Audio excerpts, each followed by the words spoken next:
Welcome to Sittin Courtside. Today's show is brought to you in part by Wood. Are you tired of playing on those flimsy floors? Well, let us introduce you to the amazing world of Wood. It's not just a basketball court. It's like playing in a fine art gallery, minus the no touching signs. Tripping over your shoelaces just got classier. Upgrade to Wood because nothing says ball is life like a fancy splinter party. Now let's start the show. All right. Sittin Courtside, season 4. Holy shit, 4 seasons of this show. It is episode 1, the preseason episode. Usually is about our third best episode. I'm bringing it this year. I'm just telling you.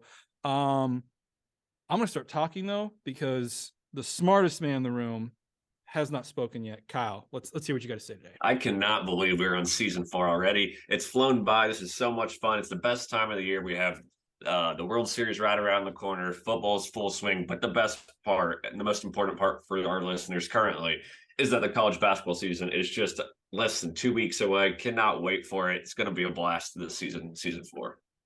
Yes. Yes. And we have a lot of news for you guys, too. Yes. Kyle, share with the people what the new news is.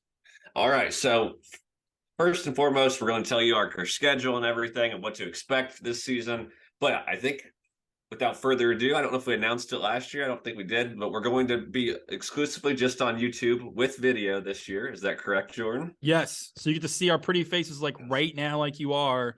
It's a crazy thing.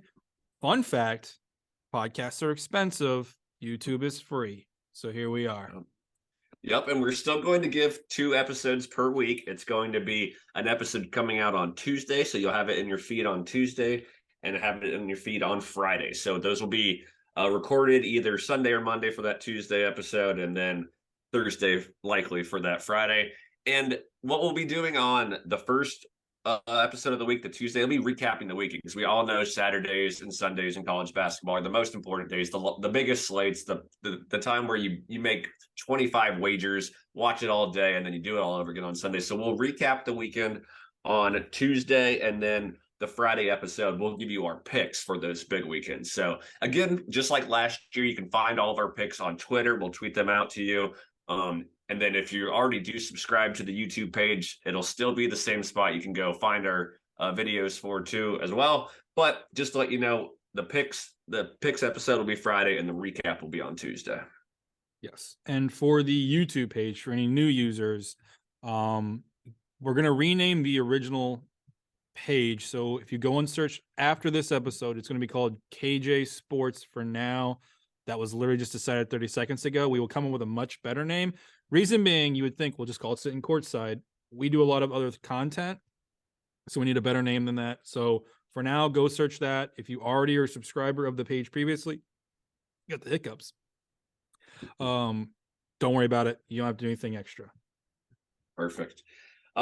And that's pretty much like the recap of how you'll be seeing it throughout the season. That's not really too much of a change for you from last year or the years in the past, but we just want to make sure you knew when to expect these videos, because sometimes we did have to delay it a day or so or skip an episode depending on our schedule. But we'll try to do as best as possible to get it 2 episodes a week, Tuesday and Friday.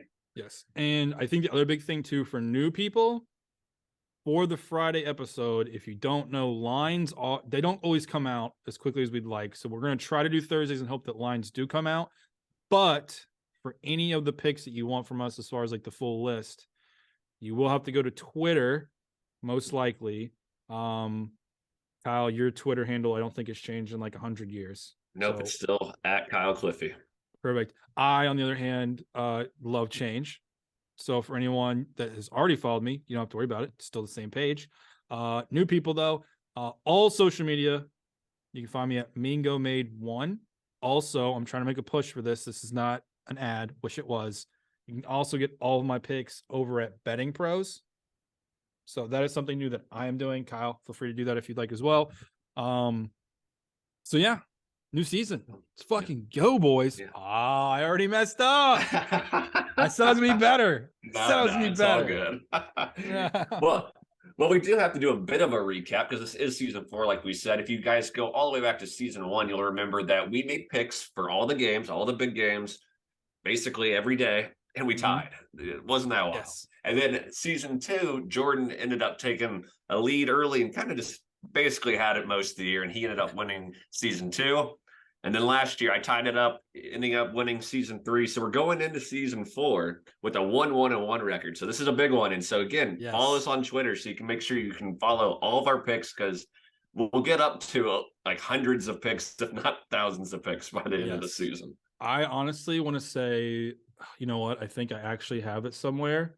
I want to see if I can find it. I think so I will tell everyone, we try to do the main picks during the show, and then there's always going to be ads as far as like the full card. Yeah. And Kyle, you went berserker mode last year. I want to say you had like 800 picks. Like it was something ridiculous. Like there was a point in time where you were like so far ahead of me in picks. I was like, I don't even know what I'm supposed to do with my hands at this point. I remember you're so far ahead. Every Saturday I would have like close to 20 picks, and I have to write all of them down and make sure I could like track them on all day on Saturday. Okay, here we go. You had 900 and this is so funny. 966 picks. 966. I had 490. That's hilarious. I mean, I did hit at 51.7%, but that is a lot of work to hit. You did great. That's just ridiculous number of picks. That is. I can't guarantee I'll get near that number this year. Maybe I'll just try to focus in a little bit more. But I'm definitely still I've already produce decided. I'm pot committed, by the way. Having 1,000 play year. Okay. 1,000 play. I'm gonna actually try to do it also.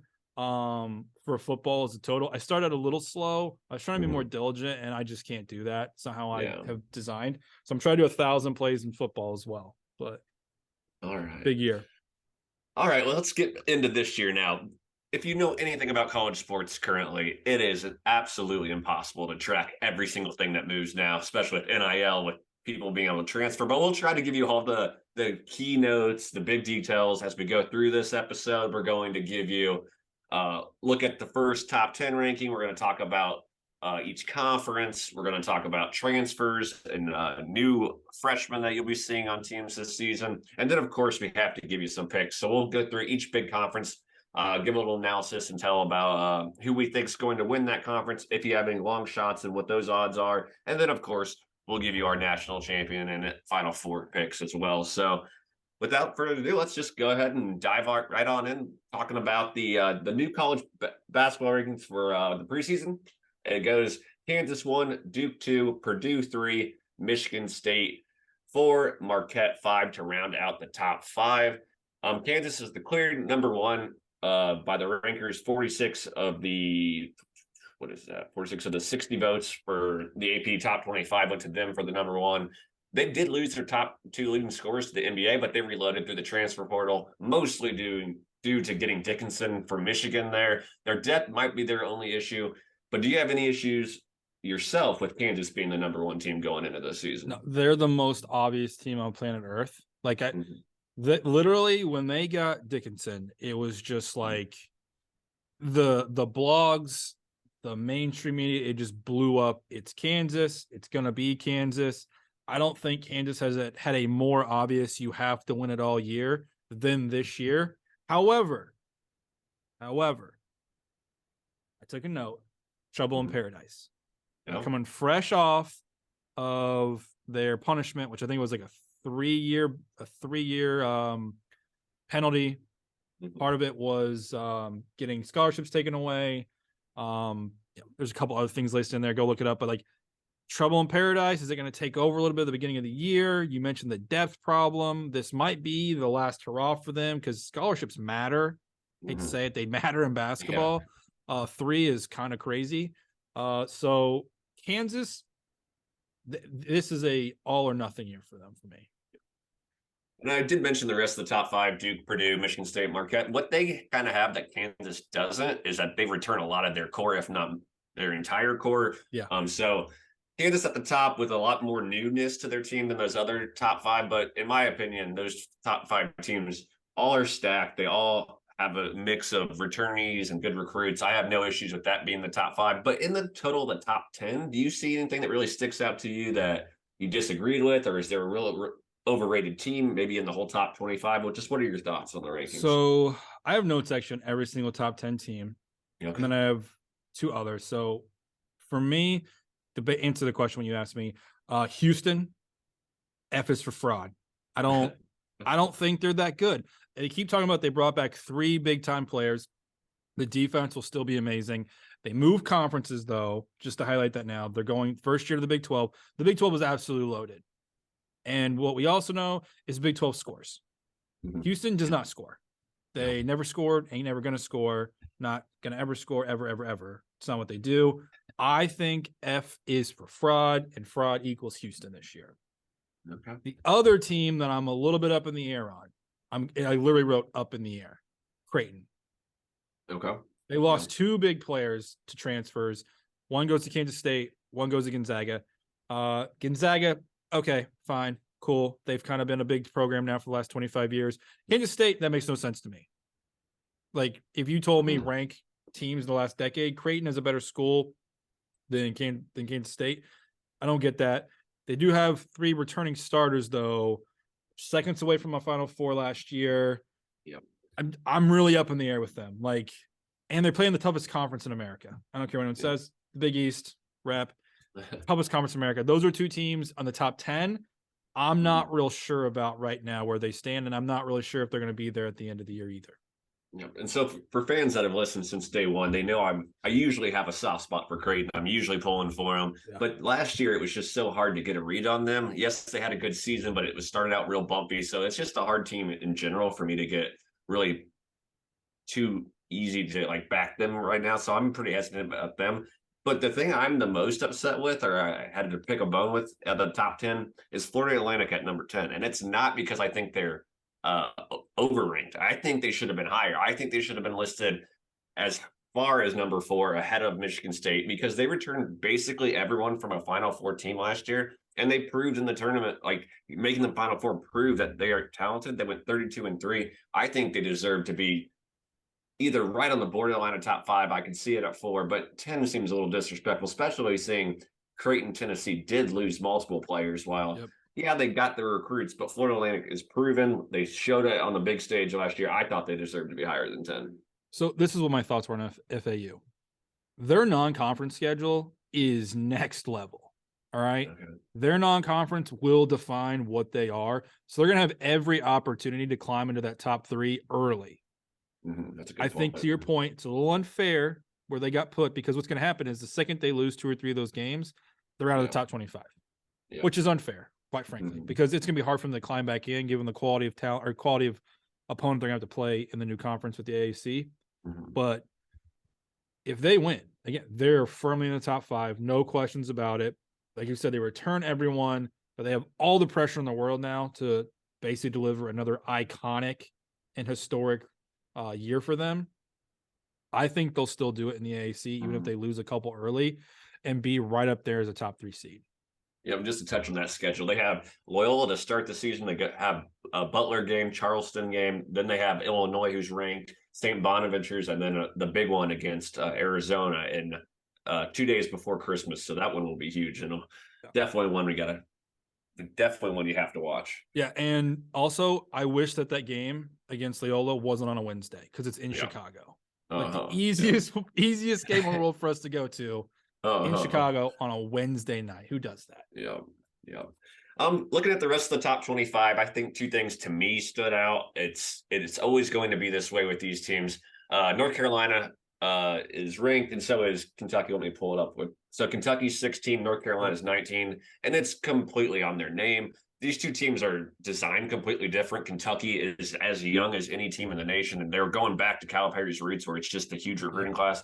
And then North Carolina is mostly the same team as they were last year without Caleb Love, and replacing him with a few transfers. But they were awful last year. They didn't deserve to even, I don't think, to be in the top 25, let alone the top 20. So those two stand out, but we know what it is. It's college basketball. They're always going to get Kentucky and North Carolina ranked. But I fully expect they have a game in the middle of December. I expect that game to have multiple losses for both of these teams by the time they play.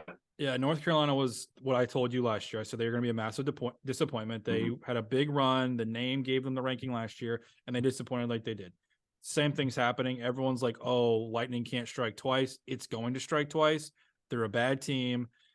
The coaching, I think, is suspect. It's all there. They're gonna have to figure it out. And what I think is a bad ACC conference. No offense, Kyle. And then you already hit on Kentucky. I have this on my list of other notes for top 25. This is the lowest preseason ranking under the Cal era. Oh, really? Let that set in. Okay. Yeah. The man has been there for over a decade. Yeah. Lowest preseason ranking. It's 16. All right. This is the other thing. For those that don't know, I travel to Louisville every single day for my lovely W-2 job. I was trying to think of a funny thing to say there. I'm a little concerned about the state of Kentucky basketball. Right now, I should be hearing nothing but people jibber-jabbering about how excited they are for this year's basketball season.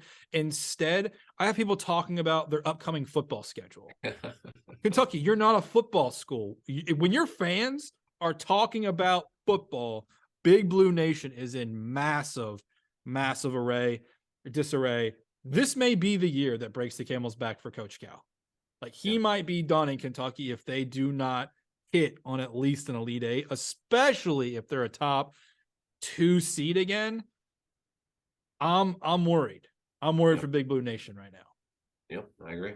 And then the other top 25 team, I would be remiss if I didn't mention it. Villanova. Maybe the greatest college basketball program in the last decade. Debatable. I mean, okay. Tier 2 under Kyle Neptune. Got a ton of returning players. One of the older teams in the Big East, surprisingly. And they have Moore, senior, super senior, coming back. He's a Wooden Award watch list guy. I'm expecting better than a 500 mark out of them this year. In what is, again, the toughest conference in America. Yep, I have a lot to say about Villanova, but it's for the other session, so we're making picks. But just to let you guys know, it's going to be a great season, not only with all the changes to teams and the returnees coming back to the big schools, but just look at the top 25 rankings. We have 9 conferences represented in the rankings. No conference has more than 5. If you look at like the Pac-12, they only have 2 teams ranked. The ACC only has 3. So there's going to be parity all over the place. And these non-conference games are going to be great because, as you can see, the conferences are kind of top heavy, but these matchups early in the season where you got ranked teams from different conferences playing each other should be a great season for sure. Yes. I think that we talked about this last year, the NIL potentially ruining college basketball. I think it's helping. I think it really is helping.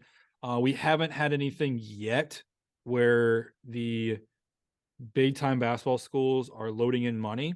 And I actually think part of the reason why is it's the complete opposite of the football schools. Like, Kansas does not have massive NIL money coming in. They're a basketball school. They're not that huge. Duke, private school, they have NIL, but it's not this massive amount of, like, I think it's helping kind of flatten out because people are now basically chasing money, right? Like, hate to say it that way, but it is, but it's made it more parity. So I like it. Yep, I agree.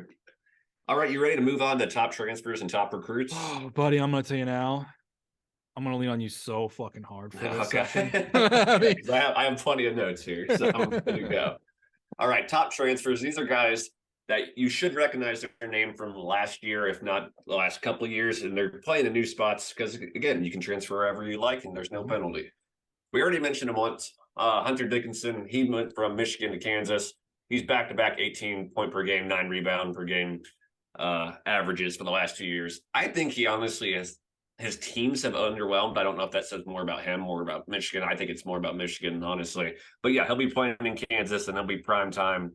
And obviously, he's up there for Player of the Year as well. Yep, he was literally my pick last year for Player of the Year, and he did not do well. So I'm hoping for something big out of him, especially at Kansas. Bill Self, great coach. If Dickinson doesn't figure it out there, he ain't figuring it out anywhere. Next guy up here I got is Ace Baldwin. You might not have heard his name too much because if you don't watch VCU, they don't get a lot of publicity as much as they used to. But he is the A10 Player of the Year and Defensive Player of the Year last year, and he's going from VCU to Penn State. You're probably asking why would you go to Penn State? Well, his coach went from VCU to Penn State, so he's following him there, and he'll be probably an underdog in a lot of games in the Big Ten because Penn State didn't really get a ton of transfers to go there yet. But I think he'll be a player to watch, especially when they have those home games against the big schools. I could see him pulling off a few upsets there at Penn State. Yeah, Penn State's always good for a couple upsets anyway. So I'm excited for this one. Next up, Ryan Nimhard. He's going from Creighton to Gonzaga. He was the point guard for Creighton last year. He's following his brother, where his brother played a few years ago at Gonzaga. I don't like the move personally. I thought he was perfect for that up-tempo offense in Creighton. Yes, they will play a similar style in Gonzaga, and he'll still be able to put up the big stat games, but I thought he was a perfect fit at Creighton. Yeah, and I mentioned him earlier. I didn't drop names for this specific reason. I don't want to get too far ahead. But yeah, like I get the allure of Gonzaga because they're going to play a lot of big-time games, but like Creighton is right up there at this point. It made no sense, especially from a guy, I think he was their leading scorer last year, wasn't he? Yep. Like it made no sense. Yeah, he's definitely got like a chance at the NBA too, because his brother proved that you can be a small, undersized point guard and still making the NBA. And I think at Creighton you have more publicity because you're playing on Fox Sports 1 every night instead of Gonzaga, who gets like 11 p.m. games on ESPN and plays like Santa Barbara Clara or Santa Clara Barbara, whatever, whatever they are. Yeah. All right. Personally, my favorite transfer of this year is Max Amos going from Oral Roberts to Texas. No school does better in the portal than Texas, and this is no different. We mentioned it, Max, many times last year, but probably the thing we recall the most about him is a couple years ago when he led Oral Roberts to the Sweet 16. He is an elite scorer, which Texas needs, and they're actually putting him in a spot. It's perfect. They're putting him in Marcus Carr's spot, and if you ever know anything about this podcast, we are so happy Marcus Carr is no longer in college basketball. He should fit in great at Texas, and he is an elite scorer. I had PTSD for like a half a second. I'm like, please God, don't tell me Marcus Carr is still playing for Texas. I had to Google to make sure you didn't find another way to play somewhere else. Oh my God, that man. Yeah, I was hoping you would mention this one. I was like, he is going to be awesome at Texas. He's going to be electric, the Big 12. I think that's going to be a huge test for him for a guy that is undersized because he's going to go against really good point guard play, guard play in general. So if he does well at Texas, can't wait to watch him play for like the Mavericks. Yeah. And one thing unique about this one too is at Oral Roberts, he was a scorer, but he was also their point guard. He brought the ball up every possession. Right now at Texas in the depth chart, they have him listed as shooting guard, and like they have like a returning point guard. So it'll be interesting to see how much he has the ball in his hands or how much they're like running plays to get him open. Yes, facts. All right, next one up, Harrison Ingram, just another lengthy forward. He's going from Stanford to North Carolina. It's just another one of those really tall, lengthy guys that you'll see on North Carolina. Boo. This one, I just don't understand it. I don't understand why Arizona wanted this. Caleb Love going from North Carolina to Arizona. I don't think this makes sense at all for them. He's the most inefficient player I've watched in a long time. I think it hurts Arizona, but I mean, I guess you get national championship experience out of Caleb Love. He's played a lot, but he is just so inefficient. So this is my thought with him. Okay, he's going to Arizona, who plays as fast as anyone in the country. What we know about him is he is about as streaky as your mom's undershorts. So if he can just like run up and down the court for 30 minutes and throw up threes, there's a chance he might catch a streak and end up having 20 points a game. Like, I think it will not be great for their offense because, yes, they run and gun, but like you kind of need to be efficient when you don't play defense. And he is not efficient whatsoever. So I think it's a huge opportunity for him to show that he is improved. And I think, and I don't want to ruin anything going forward, he has a good chance to perform at an extremely high level and be one of the best players in the country if he can do so. Oh, okay. A little nugget there for later. The last top transfer I have here is LJ Cryer. He's going from Baylor to Houston. We talked a little bit about Houston already, but Cryer, I think, actually will fit in there pretty perfect because at Baylor, you have to play tough defense, and that's what they're going to ask you to do in Houston. But he actually can bring some scoring. Like he was the second leading scorer on Baylor. So I think he can bring that, help out Houston, who lost Sasser. But yeah, LJ Cryer from Baylor to Houston. Cool. I got two more you didn't mention. Okay, go ahead. One, Cam Spencer to going to UConn. He comes from Rutgers, fifth-year senior, 6'4" shooting guard. I think he gives them the guard play that they desperately needed coming off of their national championship. He'll pair well with their existing team. Again, he has all the experience in the world. He's played in big games, being on shitty teams. No offense, Rutgers. You know where we stand with Rutgers. You've listened to the show. So I think that was a big play for them. And the second one you didn't mention, which was the hottest news in sports for another team that we have come to love, maybe, kind of, sort of, Ed Cooley. Yeah. Okay. Left Providence to go to Georgetown. I think it was the second time in history that it's been a Big East coach's jump from a school in the conference. Just what a bad word we can't say on this show. Completely understand that one for sure. Do we want to go in the top recruits or take a break here real quick? We will take a break. And with that break, I want to present to you guys one of our newest sponsors this year, Orville Redenbacher. Are you craving the ultimate game day snack? Look no further than Orville Redenbacher's gourmet popcorn. It's not just popcorn. It's a slam dunk in every bite. With a legacy of buttery perfection, Orville Redenbacher's Pops will bring you to your knees with every moment. Kyle, what's your favorite type of popcorn? I just like standard regular old butter. Standard regular popcorn, dude. I love buttery goodness. The more butter, the better. Give me that ultimate butter from Orville Redenbacher. Grab yourself a bag at your nearest store and make every day game day with Orville Redenbacher. All right, so let's go on to top recruits here after the break. This one will be a little bit quicker than the top transfers because the top recruits aren't as high end as they were in the past. So I think honestly they're not going to have as big of an impact. But we'll start with Isaiah Kohler, the top recruit in college basketball. He's going to USC, or he's at USC. He'll be leading a much different USC team than we're used to. They have maybe the best backcourt in all of America with Boogie Ellis and him. And then if Bronny James can get cleared to play and get into shape, he'll be coming off the bench for them. It should be a very entertaining, at the very least, team. And it could be a pretty darn elite team if this backcourt is as good as advertised.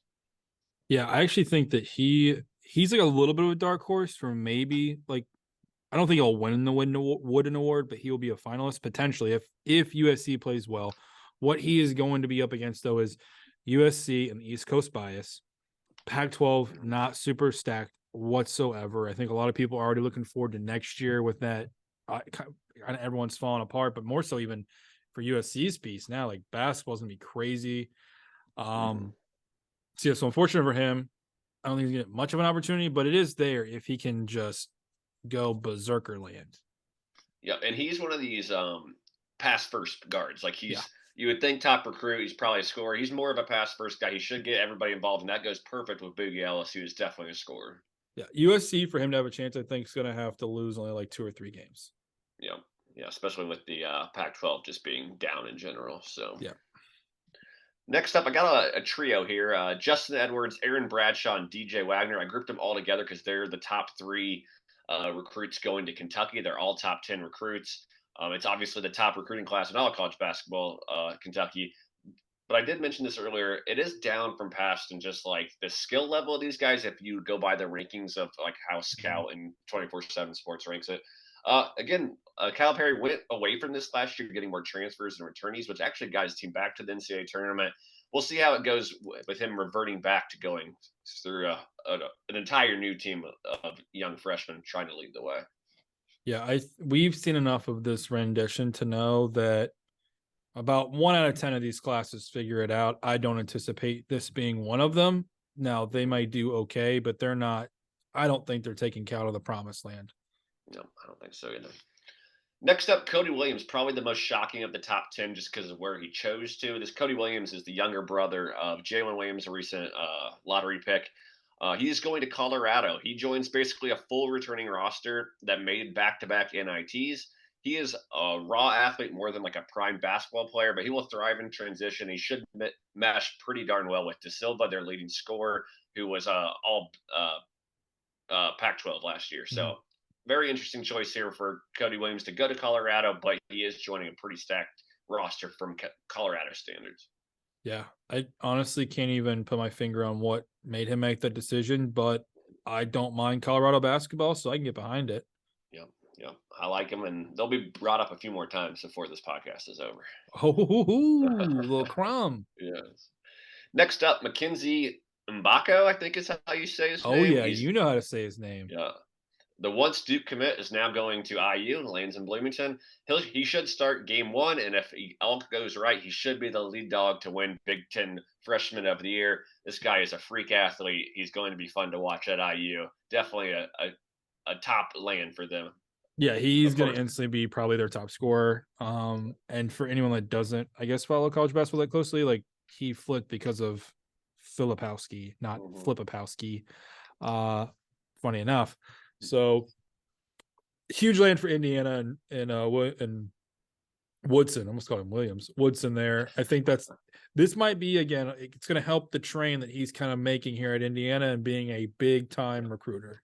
Yep, definitely. Huge land for him for sure. The last recruit I wanted to really note is Xavier Booker. He's going to Michigan State. And I wanted to note this is because when you look at they're ranked number 4 in the nation, and he is a top 10 recruit. You probably think, and this guy must be a stud, and he might be a stud. He's 6'10", but honestly, I don't think he's going to be able to carve out a ton of playing time on that Mhm. roster. They have a lot of depth. They have a trusted big man that they've relied on in the past. So I think next year is when Booker will have his time. But Xavier Booker, if there are some injuries, 6'10", 205 pounds, does have a jump shot as well. Could be an interesting. He's actually from Cathedral in Indiana. For those of you that follow high school basketball here in the state, but I think next year's where we'll see him really break out. Yeah, and that's kind of been the MO for Michigan State. Like he gets a lot of big time freshmen. They just don't get a lot of big time minutes. Like he will contribute towards the end of the year, I think, and will be important for them for their run in the tournament.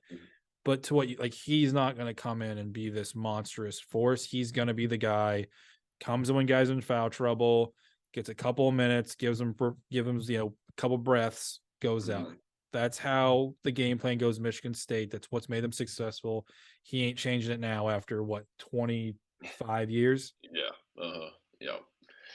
Any new freshmen that you wanted to make note of, or should we move on to the AP All Dude, I American got team? nothing. You hit all the ones I already had listed, so you did a great job. All right, so the preseason AP All American team came out unanimously. Zach Edey was put on it, of course, Purdue's center. The other 4 people are Tyler Kolek from Marquette, Hunter Dickinson from Kansas, obviously.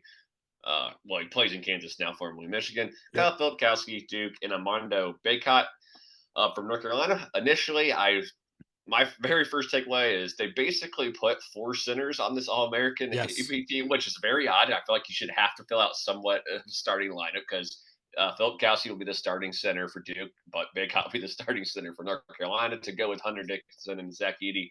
But what were your thoughts on this, the unanimous selection of Edey, and did you think there were any snubs? So instantly, like, glad we're going back to 1974. Yeah, We don't need guard play. yeah. Okay. But for me, I feel like they just literally went with like all the big time names in college basketball, which Mhm. are these guys like Edey, returning player of the year, Armando Baycott, who was the favorite last year to win it all, Filipowski, who will be maybe the only player, in my opinion, that can give Zach Edey a run for his money for National Player of the Year. And then Hunter Dickinson, which I told you was my pick last year, coming off those huge season at Michigan. So for me, that's one of those where they just threw people in there. And I think the other thing I noticed here is this like the first year in like 4 or 5 years there's not been a freshman on there? I Yeah, feel I like they think so. always Yeah. throw in a random freshman that's like supposed to be this massive recruit. Uh-huh. No freshman on here. Shocking, honestly. Tyler Kolek, I feel like that's just Marquette love. Uh-huh. For Like I sure. don't really know why he's on this list, I'll be honest with you. He's a good player, don't get me wrong, but like why? I Yeah. guess my best thought here. Um, I think a player that I don't think was a snub necessarily, but could have been on this list besides Kolek, and I'm literally blanking his freaking name now. Guard number 2 from Michigan State. Help me out here. What's his freaking name? Man. He had a huge tournament last year. He is a fringe player of the year guy. This is terrible. We're the worst podcast in the world. I can't even think of his name. I literally Did been a lot of thinking. prep, but I did not get the I Michigan literally been State thinking about guard. him all day. I'm like, this guy's got Tyson Walker. Yes, Or- Tyson Walker. Thank you. I think could have given him a run for the money because he had an amazing end of the year, and he is on a lot of people's like dark horse lists as someone that can sneak into the player of the year watch here, especially Michigan State does well. Other than that, though, I mean, not really any surprises. Like I said, those are the biggest names in college basketball. The oddest part of it was we decided that guards aren't needed to play basketball, apparently. Yeah. So I had 2 snubs here, and I took it because you could go one of 2 ways. You could add a guard to here and take out, in my opinion, Baycott, because he underperformed last year compared to expectations. Correct. And he's already won an award. So like I don't think you had to put him on here. Or if you were going to pick another big guy, I have a snub for who I thought should have got it over Baycott. So my guard is Janelle Davis from FAU, the best player on a Final Four team. He's returning. They could have easily put him in here, put him as a guard. Then they have 2 guards, basically 3 centers, but they put 2 forwards and a center. It makes more sense if you include another guard. Or if you're just going to keep going with big men, Deron Holmes from Dayton, he was a star on the 22-win Dayton team last year. He averaged more points than Baycott, just 1 less rebound. He shoots a better percentage from the free throw line and the field. So I thought you could go with him if you just want to switch it up a little bit. Not a huge, like, you don't really, there's not a, like, guy that doesn't deserve to be on it that's on it. Yeah. But I think if you want to get a little newness to this, instead of just going back to the Baycott thing for a 3rd straight year, you could insert one of those 2 guys. You saying that too. I also like, is it, I always butcher his name, Bayolo from Arizona. Like Yep. he was a force last year, and then he had, I think it was like some foot problems there towards the middle of the year. Like he's a guy that you could have thrown on here at least as like a preseason. So I get that point, but we could throw in some fresh names as well. Yeah. All right, so let's go ahead and transition it from kind of like what's happened, what's already been named, to into some player of the year talk. And what we want to kind of focus here on, like, what are your bets? Who do you think is going to win? And give us some long shots. But to go over the favorites real quick, it's Edey by a mile right now. He's plus 175. Filipkowski's plus 800, Dickinson plus 900, and Baycott plus 1600. All those names you just heard on the AP All-American team, so there's no shocks there. But it is pretty wild to see a player of the year where anything could happen. He could fall back a little bit. He could get hurt for a little bit. Their team could stink, and that plus 175 value is absolutely terrible. Yes. So that's the first thing that I want to throw out there is really the top like 5 or 6 guys, terrible value. Like dog shit value, not worth your time. Find something else to do. But I basically put this into 3 categories. In my smart pick, my favorite pick, and my dark horse. Smart pick is just Edey. It really is. Like if you're just gonna throw a pick out there, Edey's the smart play. He's fully primed to do exactly what he did last year. The only thing that he's gonna run into is the kind of things you run into more times in football. I'll call it the Tim Tebow effect, where you win a major award, you actually end up having a better year the following year, but your team maybe doesn't deliver, and therefore you fall back. And really for Edey, it's kind of weird to say, but if he goes out there and repeats what he did last year, he might go down as like a top 10 college basketball player of all time. Like that's how dominant he has been. The weird part though is just he doesn't have a personality. Yeah, like that's the weird part of this whole thing.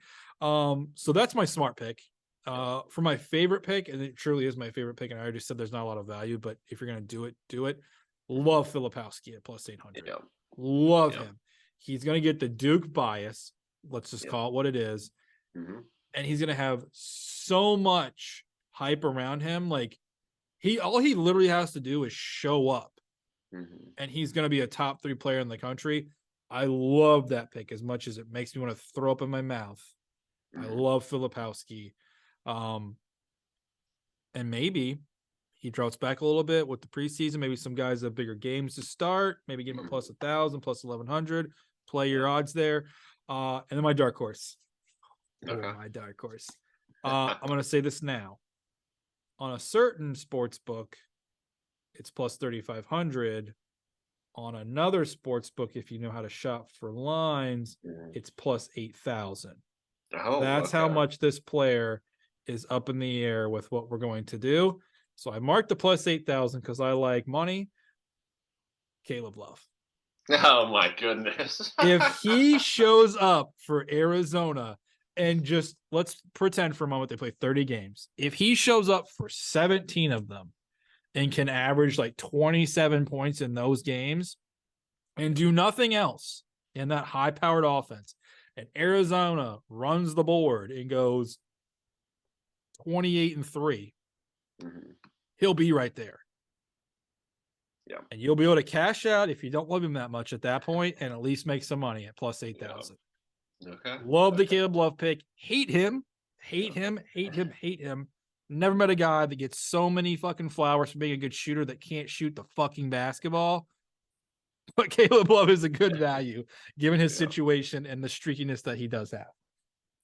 So I definitely cannot co-sign the third one, but the first two are exactly what I had down. If you had to make a bet on player of the year and you're making like a 5 unit play, you had to put it on Edie. Like that is the only like I would never make that bet at plus 175 anyways, but I'm just saying if you had to make a bet, I would go with Edie. If I was just putting a unit down and wanted to see if I could turn like my $100 into $800, I would go with Filipkowski, just like you were saying. But I do have some other long shots that I'd listed down here too, because I had a feeling we were going to talk about the same two people for the clear picks. Yeah. So my 4 long shots are not as long as yours for this first one, but Max Amos at plus 3,000. I like that one.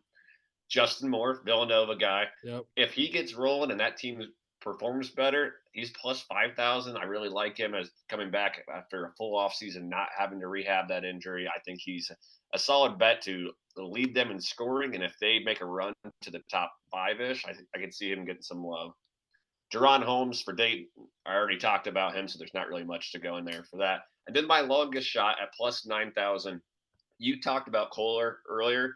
I think he's actually going to help this guy produce the stats that you need. Just will USC win enough games to get him on the map?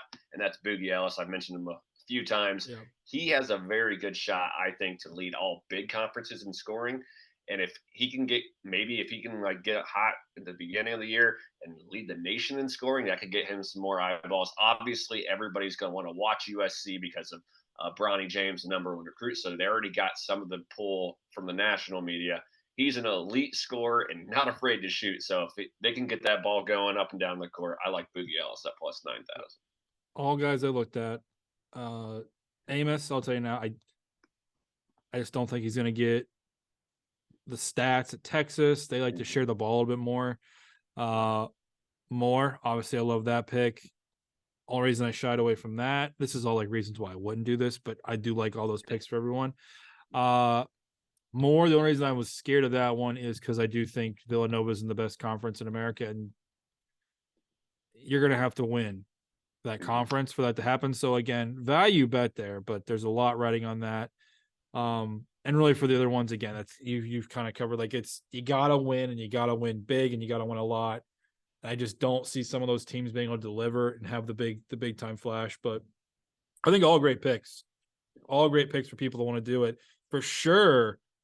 I think on the plus 9,000, 100% you throw something at that. I mean, what's the worst that's going to happen? The guy leads the country in scoring, and you're easily making money then. Yeah, Easily making, because he will find himself in the top 5 at that point if you're leading the country in scoring. Yeah, for sure. All right, let's move on to my favorite portion of this, where we talk about the conferences and we give a little analysis and then give our picks for who we think and give a long shot as well. And we'll be tracking these throughout the season. We'll recap them at the end of the year, see how we did. And then, of course, at the end of this segment, we will give our national championship picks and Final Four. But first, we'll start with the conferences. Let's first talk about the ACC.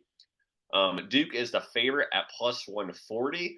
Are you going to go chalk here? Do you have a dark horse that you're looking at in the ACC? What are you thinking? My picks right now are literally making me sick in the moment. For anyone that just saw on camera, I literally had to wipe my nose because I'm like getting sick as we're doing this freaking show right now. Yeah. Oh, God, I hate this so much. I got Duke for the ACC. I want to say Miami just to be contrarian, but It's Duke. I've already referenced like the ACC is not good. They're not a good basketball conference this year. Larinaga with Miami is having to replace a ton of talent. He did get a lot of good players in from recruits. He also got the transfer from Florida State, the guard play. North Carolina, you mentioned. I think they're the second favorite. They might be a fraud as well. You have to take Duke just to be smart with it. The odds aren't great, but it is what it is. I'm going to take Duke because I like to win. Without, I mean, everyone knows who I'm picking. It's Duke, and I did in second thing. I did have a long shot. I don't need to go into how much I think Duke will win the conference, but my long shot here is Clemson at plus 1,200. They have the stud center PJ Hall returning. He was a walking double last year. And for those that didn't know, we didn't talk about this in the transfer, but Joe Girard from Syracuse shot over 41% from three, average 16 points per game. He's there too. They only lost one starter, and he's going to fill in for that starter. And they went 23-11 last year. They were one of the teams that was the last four out of the tournament. So they had a good end of the season. Maybe they can all get that in. And I could see them landing one of those double buys in the ACC tournament where they finish top four in the conference. Probably not likely to win the conference, but that's your long shot for me. Yeah. The only problem with Clemson is they don't win on the road. Yeah. Ever. They don't win on the road ever, and you got to win on the road. And their style of play is so boring. Every time I bet them on a Saturday, I'm like, oh man, I gotta go from these exciting games to go watch a Clemson game. Those are the games you bet and don't watch them. Just hope it shows up in the book in the account.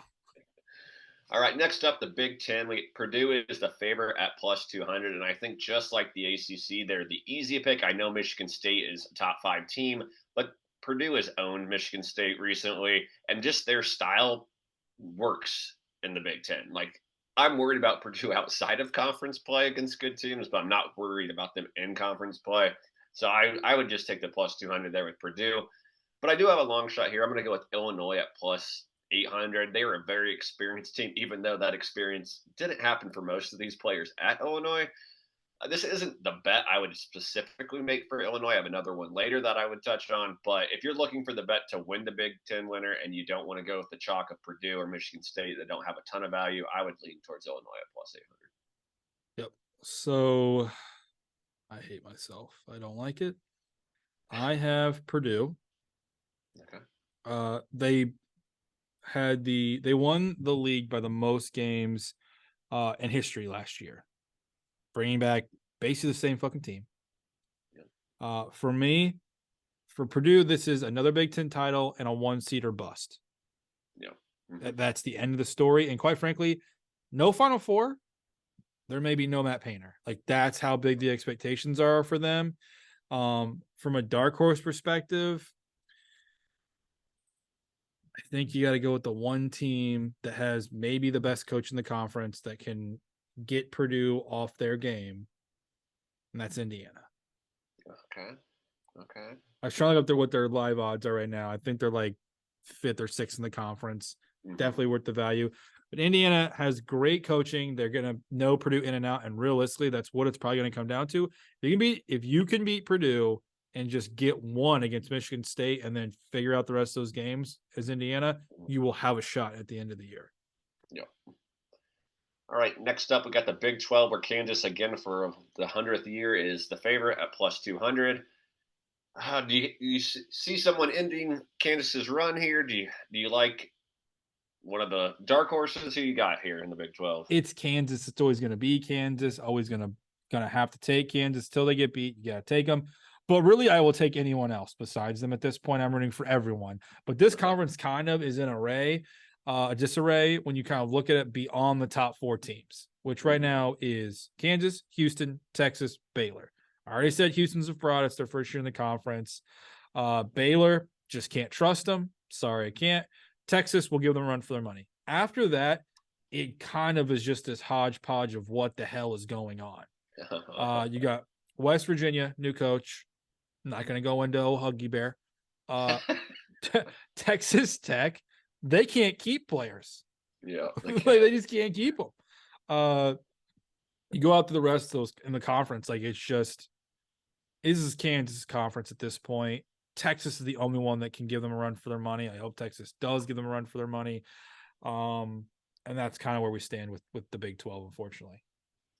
Yep, and We did note that there's changes in conferences. They've added 4 teams to the Big 12, so we actually don't have a small conference anymore. It is actually rather large, but you stole a lot of what I was going to say, so I'm just going to go Sorry. out on a limb, and I'm going with Texas at plus 450 to win the There you go. conference. That's what I'm going with. I agree with you. Baylor and Houston lost stars left and right, and I just don't see how they can make up that difference from what they were last year.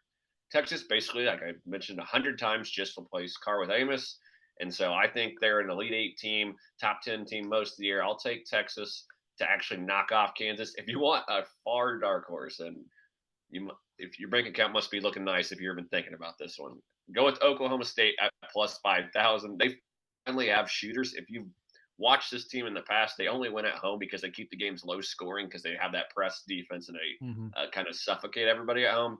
I don't think they'll win the Big Ten, but I think they have an outside Big shot at the 12. tournament. Oh yeah, Big 12, but they have an outside shot at making the tournament. And if they actually those shooters live up to the hype, I think they could be a team that's on the fringe of the top 25. You say that, I actually almost put them down as like, give me Oklahoma State Mhm. because of all the things you just said. So now that it is said, I do not have a healthy bank account in my sports book, but I might just Yeah. sprinkle Oklahoma State for that. You know what? Maybe to win their conference tournament. Don't actually do in season. That Mhm. might be the bet. Yeah, I like it. Next up, Big East, where Marquette is the favorite at plus 220. There's really 4 teams atop that have not the same odds, but they're within a little bit of like a window where it's Marquette, UConn, Creighton, and Villanova. They all have a realistic shot to win this conference, and I'm going to go out and take the one with the best odds. I think Villanova wins it at plus 550. Um, they have a good offense with Justin Moore fully healthy. I've mentioned in the past. They have Dixon still in the post, so they have that big man in the middle, and they have 2 double-digit transfers or double-digit scorers that were transfers into their team. One averaged 19 points per game for his old team, so I think it's just going to be a team that resembles more of the older uh, Villanova teams where you could rely on their offense instead of their defense, like it was a little bit last year. So that's who I'm going with as my pick. Who are you going with here? Obviously, I will be taking Nova in all games played, but I'm going to go with the best coach team, and that's going to be UConn. Obviously, Hurley is amazing what he does. They looked almost dead in the water about midway through conference play, had a big storm back, took over the entire conference. I think they're going to do something similar. They're going to have a ton of expectations, but in a weird way, they're going to have no expectations because Marquette is already in front of them in the rankings. Mhm. Marquette and Shock are going to get that. So I could see them kind of hovering under the radar, supposedly, Mhm. even though they're a top 10 team, and kind of doing what UConn does whenever there's low expectations, figuring it out, Yep. winning it all. And again, I already referenced I'm a big fan of one of the transfers they got in. I think it's huge for their guard play. They have the bigs there. Hurley's going to suffocate teams with the defense. I like UConn to dominate essentially that conference and win it out. My long shot team here is it's a long shot, but I think it's just one of the biggest mysteries in all of college basketball, and that's St. John's at plus Don't you 1,300. say it. I was no. You don't get to say that. You want to go? You can No, have that's a trash pick. You don't say that. Hungry dogs run faster. Providence is your long shot. Okay. Only thing I'll say about St. John's is this team could be anything because it's just a bunch of transfers that haven't played together. It Yeah, could be they anything. could be anything. It could be a late bloomer because the chemistry took a while. It could be the worst team in the conference, or it could be a very well-oiled machine that Rick Pitino somehow put together and made great. I don't know what they'll be, but if you're looking for a long shot, plus 1,300, you could do worse. You know what stinks is if you recall last year, they were my dark horse for this conference, and they did really well to start and then fell apart. Yeah. Uh-huh. This team's gonna have way too much. This team is the Colorado of basketball. Yeah, it Like really so is. much hype behind them that is undeserved. Yep. Definitely agree with that. Next up is the SEC, where we have the teams, most ranked teams in any of the big conferences. Tennessee is plus 300 to win it. If you're in on Tennessee, my little note here is to maybe wait until closer to conference schedule. They might struggle early with Ziegler, one of their best players, coming back from an ACL tear that he tore in February. So not sure if he's going to be ready to start the season. And if they don't have him, they could lose some games early in the season, which could enhance the values. Instead of going plus 300, it could go up a little bit. But who are you taking in the SEC? So I hate it. It's gross. But don't sleep on Tennessee and Zakai Ziegler. He's going to be key to them coming back from the injury in March. But they're not my pick because this podcast hates Tennessee because they burned us one too many times. They are dead to me, preseason dead to me. I will take what always works for me and the must bust in Arkansas. Okay, they were actually. I know it's a. I said long shot. It's the only thing I could find that was beyond like plus 500 in here. Yeah. So they were my long shot for this one because they returned 4 of their top 8 scorers and they have 2 5-star recruits on their team coming in. But I'm actually going to go with Buzz Williams and Texas A&M here at plus 450. They had the best player in the conference with Wade Taylor. Guard play I always love to pick in college basketball. It seems like nobody else does because let's just look at the AP All Team where I had one guard on it. But the other 2 favorites are with Tennessee and Kentucky. I'm just not sold on them being able to like consistently put it together because they just haven't been able to do that the last few years. So I'm going to go with Texas A&M here. Okay, like the pick. Gig 'em. Yes. Pac-12, Arizona is the favorite at plus 200. This is honestly a 2-team race between Arizona and USC, in my opinion. Those 2 games when they play each other, and hopefully we get a third in the conference, should be awesome. Should be offensive firepower everywhere. Since there's not really a value, it's either plus 200 for Arizona or plus 275 with USC. I'm going to go with the backcourt of USC, and since I'm already in on Boogie Ellis and I like Kohler, I'm going to go with USC over Arizona. Like where your head is, I love Arizona. I love them. They broke my heart last year, but I do love them. But I'm going to do something wild here. It's my second wild pick of the day. I'm going to take Mick Cronin and UCLA. Okay. And this is like one of their not hyped years, too. No, Like they're usually non-hyped. overhyped. He is the best coach in that conference. Mm-hmm. And like best coach, he might not be the best at X's and O's, but by golly, he's going to get those players up for every single game. And last year, we thought Arizona was unstoppable, and that conference went wild. So I'm hoping for more chaos. UCLA, Mick Cronin, figure it out, gets the boys going, finds a way to finish it out and get a victory. I like it.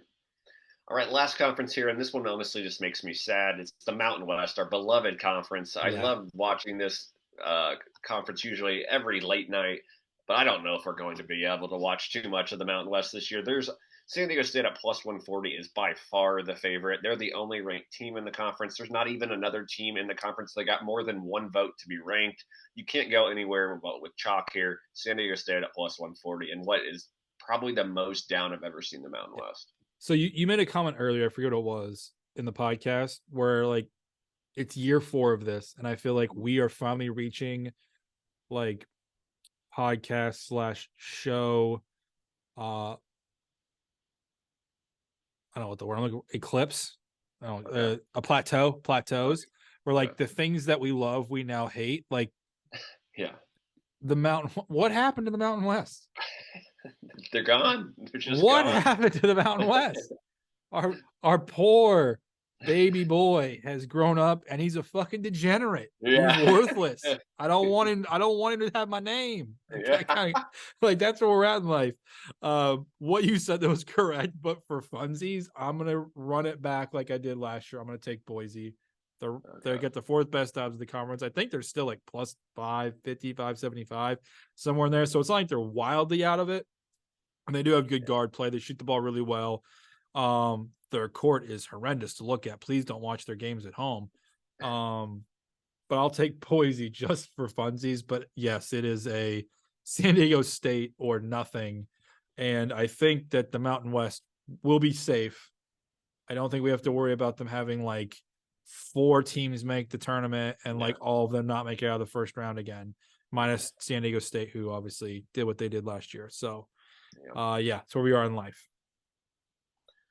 All right, so that'll wrap up the conference play. We'll move on to the Final Four and championship predictions before we close out our first podcast. Just real quick, I would say the Final Four, there are by far three teams that should be going into this season thinking it's Final Four or bust, no matter what. I think it's Kansas, Duke, Purdue. Like that, every single one of their fans should have that expectation no matter what going into this season. They're by far the teams that have the most skill, the most attorneys. the most talent. Like it should those three teams should go into this year without any less expectations than Final Four. Yes. Facts. All right. Do you have any Final Four picks, or I only wrote down my best bets for the championship, but what do you have for the Final Four if you have I have my Final Four. Okay. I was pretty good last year. I think I had 3 of the 4 teams preseason. So, Okay. you're gonna love this. Final Four: Duke, Okay. Purdue, Oh, okay. FAU, Okay. Memphis. Memphis. Okay. All right. I like it. I like it. It's I don't. spicy there. Kansas is just too obvious, and they've been known to let down. Purdue is in the same spot, but I think they're fresh off of it 2 years in a row. FAU returns way too much talent to not have a shot at a Final Four. And for me, they're kind of like the Houston of last year. It will depend on matchups, but they have the guard play, which is needed in the tournament.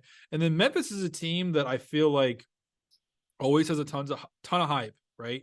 And they did basically what they've done the last 2 years with Penny Hardaway, but they're getting no hype. Yeah, To that's me, true. that is when Memphis pounces, right? And if you really think about last year, Memphis had FAU beat. They outplayed them for 37 minutes and then just kind of fell apart. It could have easily been them there in that title game instead of FAU. I will take Memphis as the long shot for the Final Four that will make up for what predominantly is going the chalk route when you look at it. All right, I do have my four. I just didn't like look up their odds for it, but just so I'm on the record for who I think my Final Four will be, I have Duke, Kansas, San Diego State, and Texas. So a lot of the stuff connects back to all of my other information, so I'm not Yep. going to go too much into it. But those are who I have for my Final Four. 3 real quick long shots for the championship. I won't go into too much detail. I have Illinois at plus 5,000. This should be a better shooting team, as I mentioned earlier. Always pesky on defense. I think they could actually they'll have more success in tournament style than the Big Ten play. That's why I didn't want to bet them to win the Big Ten. I'd like them more in tournaments where they can push the tempo against teams that aren't used to it. My next one is San Diego State at plus 8,000. They're experienced, well coached, great on defense, and shoot the 3 ball well. They do play St. Mary's and Gonzaga in their non-conference schedule. That should tell us a lot because we're not going to learn anything about them in conference play.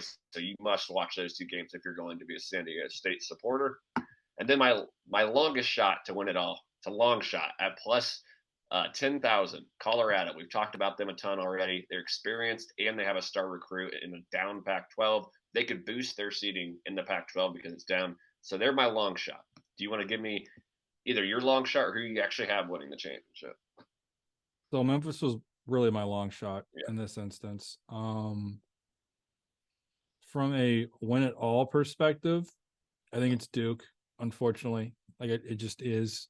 But if you're telling me to pick a team outside of what I already gave that could maybe make a run, they're gonna win anything big, but they'll make a run, surprise a couple teams. Let me think about this. I'm between a few of them.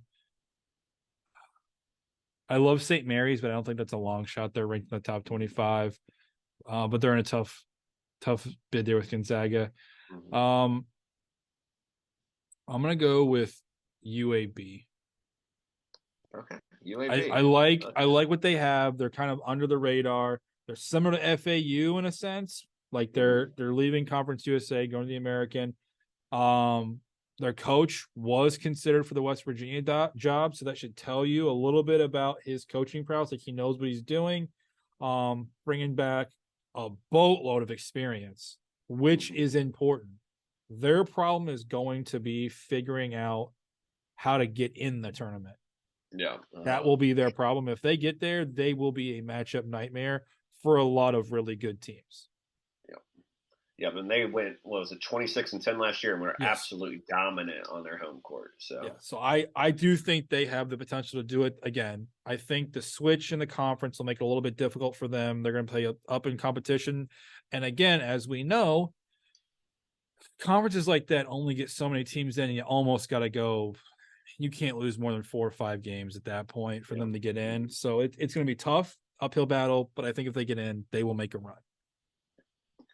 I like it. So again, my official pick though here is going to be Duke, of course, just like you said, 4 starters returning, and then 4 5-star recruits on their team. So and they're bench players. Ryan and Blake, they played plenty of minutes last year, so I think they're deeper than they've been in any of the recent years. So Duke will be my official pick, and there should be absolutely no surprise to that one. No surprise. I can get behind that. I can get behind it. I hate Duke. Yeah. Really for no reason at this point. I've come to kind of enjoy them since we have this going on. I do have one question about the Duke though that I didn't bring up to this point. I was hoping to save it because I figured you would also have Duke. Was the Shire extension like a panic move? Like what was that all about? He I was don't know. 27-9 last year.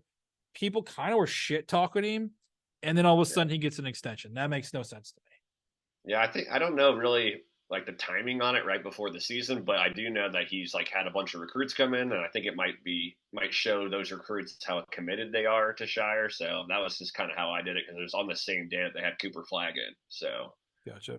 And we're definitely getting cut off. yes, we are definitely getting cut off. Till next time, fam. We will see you for episode 2 next week.